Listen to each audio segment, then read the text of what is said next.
Thank you for coming to another Tony Montana video. The usual reminder that all the content provided by the Tony Montana channel is for educational and historical purposes. We aim to maintain a historic and factual record of the past for future generations. Love the dogs, love the breed, and respect its history. Now, on to the article and interview. SDP's Grand Champion Buck, Lewis Grand Champion Catfish, Anderson's Champion Tonka, Patrick's Champion Assassin, Ozzie Stevens Champion Rastus, Boyle's Champion Bobby Jr., Payne's Champion Black Annie, Kincaid's Champion Princess, and the list goes on and on. Patrick has bred probably more champions than any other man alive, and his reputation of being one of the best breeders in the world will be a hard act to follow. Patrick's main stud dogs were Indian Balio and Patrick's Tombstone. These two dogs not only proved to be game-winning pit dogs, but in Patrick's hands turned out to be first-class producers of equally good dogs. We at the Times feel that Patrick deserves lots of credit for his outstanding record of breeding good dogs. In the next few pages we asked Pat about his experience on this subject, and we hope you will enjoy reading his answers. Pat, who were the first people you brought your dogs from? Keith Allen sold me Tater and Faith, and Indian Sunny sold me Red Baby's Dam, a bitch named Goldie. Maurice Carver sold me Diamond, and Don Mayfield sold me Tombstone. Also, I got Dolly from Don Maloney and Grand Champion Hank from Danny Burton. I bought my first dog from Adolf Torres of Los Angeles back in 1967. He told me his dogs were bred for fighting just as their ancestors had been bred for perhaps more than 22 years. Arnie Steinberg showed me the dogs of Klaus bloodlines like Tater and Faith and other dogs that he and Keith Allen owned at the time. They were very game, long-winded dogs. Later I discovered the Maloney dogs like Tombstone and Dolly and Balio dogs. It really is a matter of trial and error. I went by what I saw and heard from other good dogmen.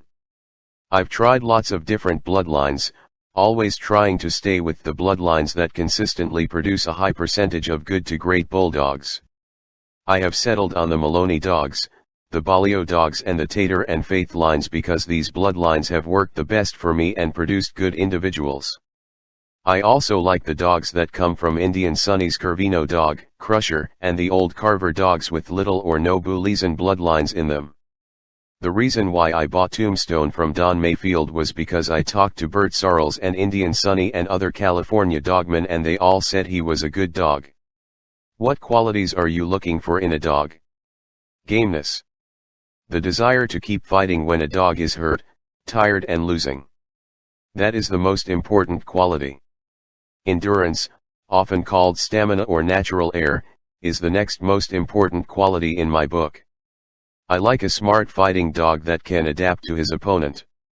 Speed, strength, and good balance in a dog contribute to a dog's wrestling ability. A hard bite and the ability to keep biting hard can certainly help a dog to win. I like a dog to stay after his opponent that has quit, a good finisher. A good head fighter is my favorite style because they can often win without getting hurt much. A good head dog can be effective against any other style. Indian Balio was the best head fighter I've ever seen, and he was also the best stud dog I know of. I sometimes hear other dogmen say this dog or that dog would have easily beaten Balio. I don't believe it. He was the all-around fighting dog I ever saw, pound for pound. Where did you get Balio from? Balio was taken from Indian Sunny's yard after some kind of dispute with some people I can't name. I had no part in this. Sunny and I did not like each other too much, but again I had no part in taking Balio from his yard. Anyway, the people who took Balio from Sunny had trouble keeping Balio after he bit a kid. They brought Balio to my yard for safekeeping. If the situation was reversed, I know for sure Sunny would do the same. Maurice Carver had bred Balio together with Eddie Kloss, and I believe Floyd Boudreau and Bennett Clayton owned the dog before Sunny did. Pat, can you tell me what good dogs Balio produced? Yes, number 1, he produced Champion Greb, an extremely rough, hard-biting, dead-game dog. He was a chest dog mainly. Number 2, Kincaid's Champion Princess, almost unbeatable at 39 pounds. She was a hard-mouthed dog that fought the head and the legs. Number 3, Champion Dagon. He was a son of Tuffy and killed dogs in less than 30 minutes. He liked the chest, throat, stomach, kidneys, and face. Number 4, Patrick's Chen Lang. He could fight like hell at full speed until his opponent was exhausted. He was strong and very fast, but a light biter. Number 5, Patrick's Bullboy Bob. A brother to Champion Dagon, an all-around talented dog, at his best on the nose. Number 6, Patrick's Red Baby, a talented hard-biting head dog that has produced many good dogs herself. Number 7 and 8, Pinky, a litter sister to Red Baby, and Baby Spike. Both of these dogs were similar to Red Baby. Number 10, Kids Blackie, a brother to Champion Blackie, a brother to Champion Princess and Chen Lang with a similar style and ability. Number 11 to 15, Pretty Girl, Boogie, No Name, Pinhead and Bertha. They were all sisters to Champion Princess and they were all just as good as she was. Number 16, Champion Kramer, a son of Sable, a real good all-around fighter. Fast and skillful. Number 17, Commander Whitehead. He was 7/8 Bolio genes. A hard biter on the legs and head. Number 18, Rojo, a son of Grand Champion Hope. He killed dogs with his chest and shoulder holds. Number 19, Kincaid's Rolo. He was a game, long-winded dog and an extra hard scratcher.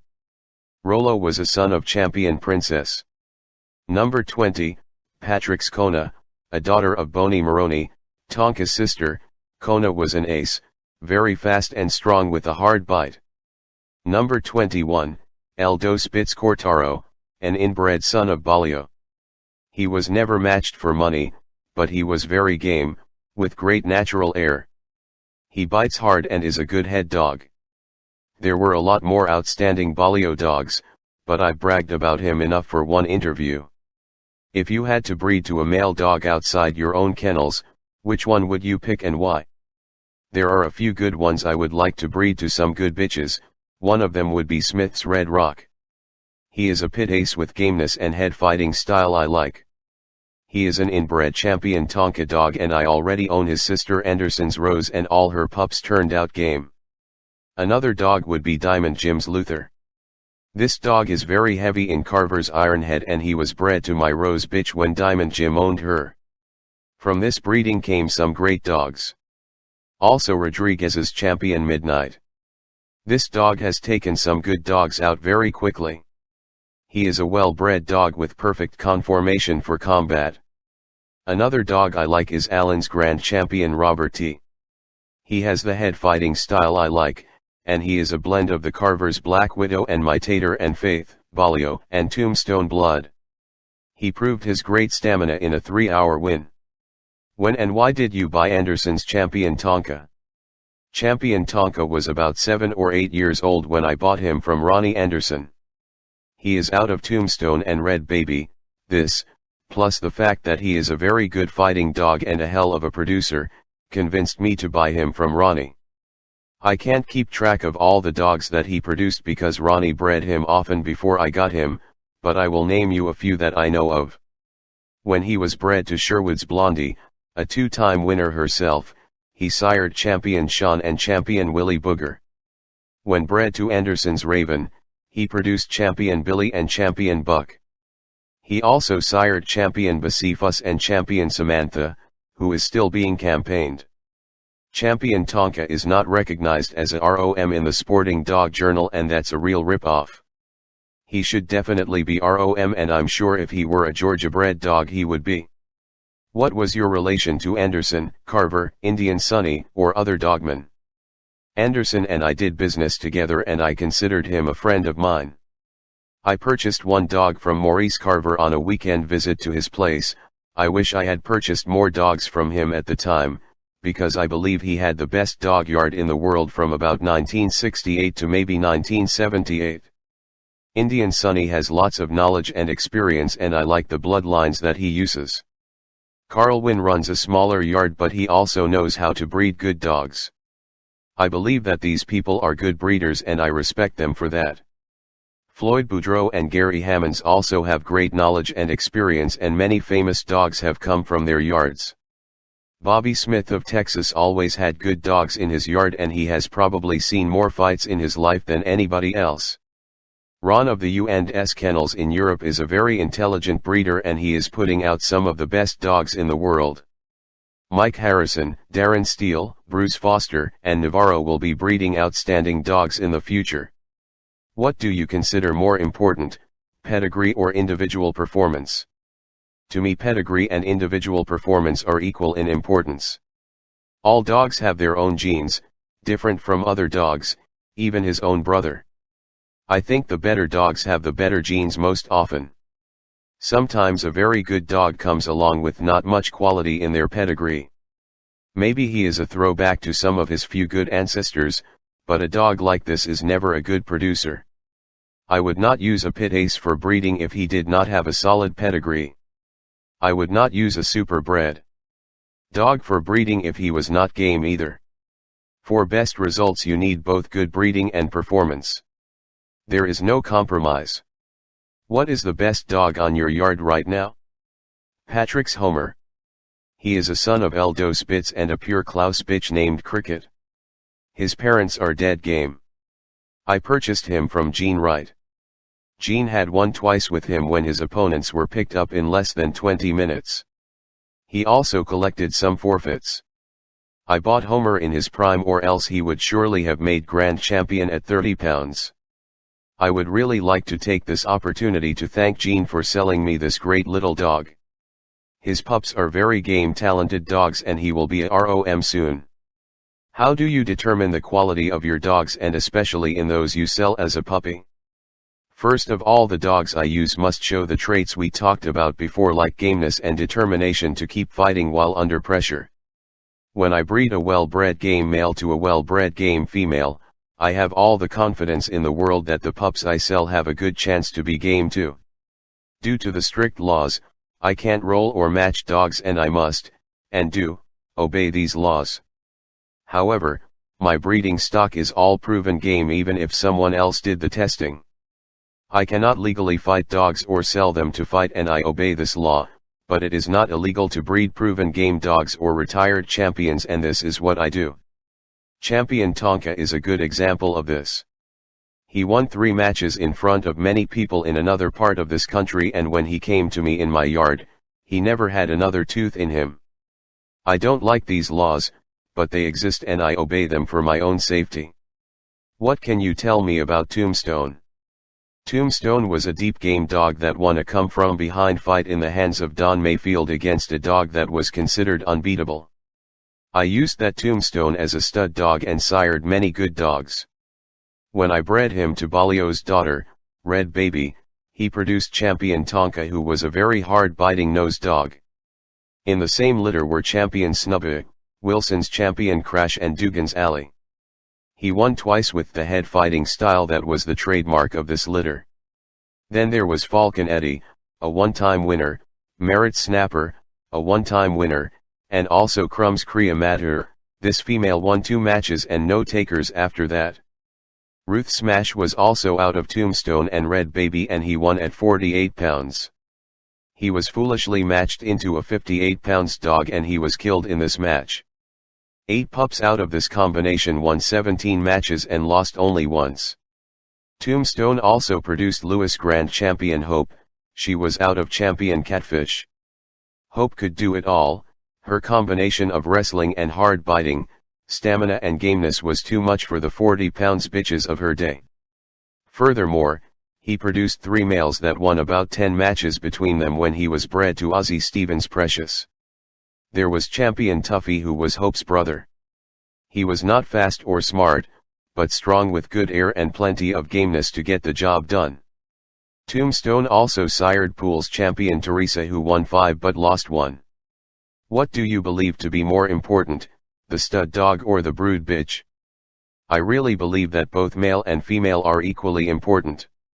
They both contribute 50% on average to the genetic makeup of the pups, and that's why both pedigree and quality of the individual dog must be of first class. Why did you sell Grand Champion Hank to Andre Giroux? Well, I bought Hank from Danny Burton after he won his title, and I bred him to several of my good bitches. He sired some good dogs when I bred him to Red Baby, but however, on the average, Hank did not sire the percentage of good to great dogs that some of my other stud dogs did. I offered him for sale, and it so happened that Andre Giroux made me a good offer for him, and that's why I sold him. Hank sired Champion Assassin when I bred him to Red Baby. Besides the dogs that were sired by Bolio or Tombstone, what other well-known dogs did you breed? Quite a few. For instance, Grand Champion Buck. He beat the Rebels' Grand Champion Sandman in his last match in 3 hours 12 minutes. He was out of Patrick's Golden Boy, a son of Kino, and out of a bitch I named Red Lady.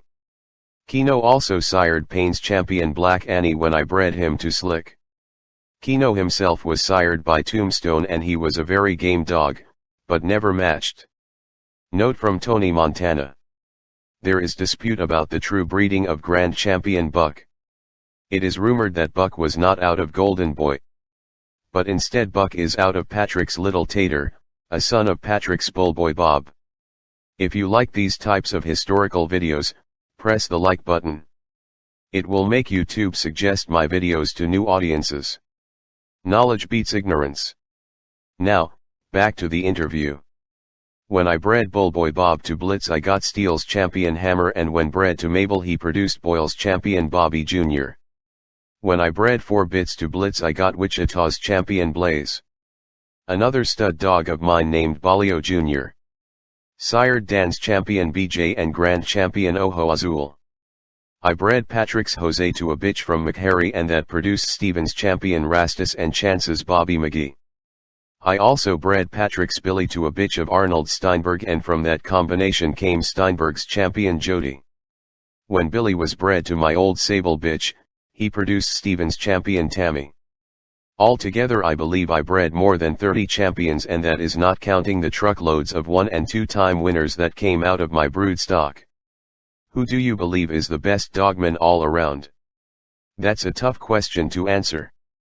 Well, I believe that Bobby Smith from Texas is one of the very best dogmen in the USA. He is a knowledgeable and honest man, and he and his sons know how to put one in shape too. Another guy that is very dedicated and also a very good conditioner is Ron Uldlink from UNS Kennels in Europe. I believe that these two men are as good as anybody else when it comes to breeding and shaping a good pit bull dog. There are others with a high percentage of wins, but you also hear a lot of rumors about these guys doing this and that, and to me a good dogman is an honest man that takes pride in his dealings. Last question. What is your advice to a young man that wants to breed his own dogs?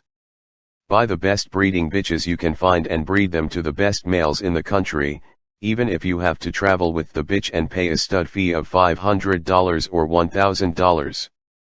Try to learn from the dogmen that have proven themselves as the best, year after year. Everybody needs to learn by experience, and experienced people are very important to a beginner. Have faith in your beliefs and stick with the proven bloodlines that have been winning today and yesterday, and your chances will be that you will win tomorrow. Now I will leave you with something I found Patrick wrote some time ago. Do subscribe to the channel to get notified when new videos are published. This is Tony Montana, signing off. From Pat Patrick. I have owned game dogs since 1968. I got my first really good dogs, Patrick's Tater and Patrick's Faith, from Keith Allen. Tater and Faith were Heavy Klaus's Saber. Tater beat Carver's Rastus in 1970. Patrick's Henry, Tater Faith, beat Sarl's Red Jack, and Patrick's Tuffy, Tater Faith, beat Sarl's Sapphire in 1971. In the early 70s I had Patrick's Tombstone and Indian Bolio in my yard. Bolio was bred by Eddie Klaus and Maurice Carver. Tombstone was bred by Don Maloney. Tombstone and Bolio became the biggest part of my breeding program.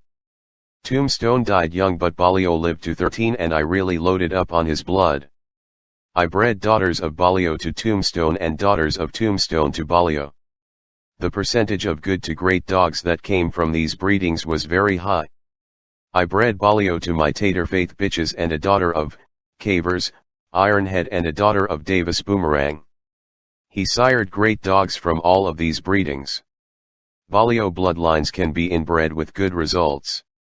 Commander Whitehead was 7/8 Balio and he beat a 2-time winner from Maurice Carver's yard. Some of the best I ever saw came from the Balio Faith breeding. The best known are Chen Leng.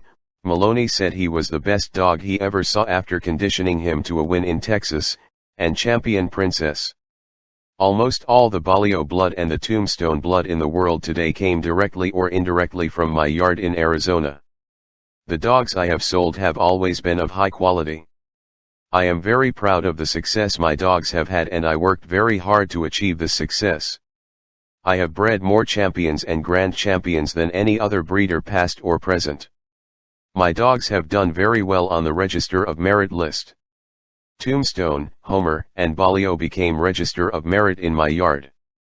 Bullboy Bob and Red Baby were born in my yard and became ROM Otters champion. Tonka Bear, Boyle's Dirty Mary, and Grand Champion Buck were bred in my yard and made ROM for their new owners. Other ROM dogs that carry a lot of my blood are Boyle's Champion Bold Action, Lee's Champion Reno, Boyle's Limited Edition, and Hollingworth's Dolly. Grand Champion Buck, Grand Champion Ozo Azul and Grand Champion Hope came from my yard. Grand Champions that carry a large amount of my blood are Hall's Handicap, 7/8 my bloodlines, Lardnier's Bronson, Grit's Hell Ben, Baby Huey's Red Eagle, and Abraham's Queen of Hearts, all 1/2 my breeding, and Southern Kennels Mayday. The dogs I have sold have been successful all over the USA and all over the world. This includes Europe, Asia, North and South America and Australia. Well-known breeders of other bloodlines often use my dogs to complement their own line. Rushing Bill's new Handsome line is based on the Handsome dog I exported to Holland. Otter used Tonka Bear and Indian Moon as a big part of his yard. Ozzie Stevens purchased Champion Rastus and Champion Tammy from me. Sarl's Champion Shaft came from my yard via stud service. Hollingsworth's dogs were based almost entirely on my dogs. The great breeder Ronald Boyles used my dogs as a big part of his breeding program. Tom Garner, another prominent breeder of today, often uses dogs of my breeding. Frisco is 25% my breeding. Windy City Combine uses a lot of Patrick bred dogs in their breeding program. The dogs I have today are of the same type breeding I've always had because they work. The largest concentration of Balio blood is still right here in Arizona.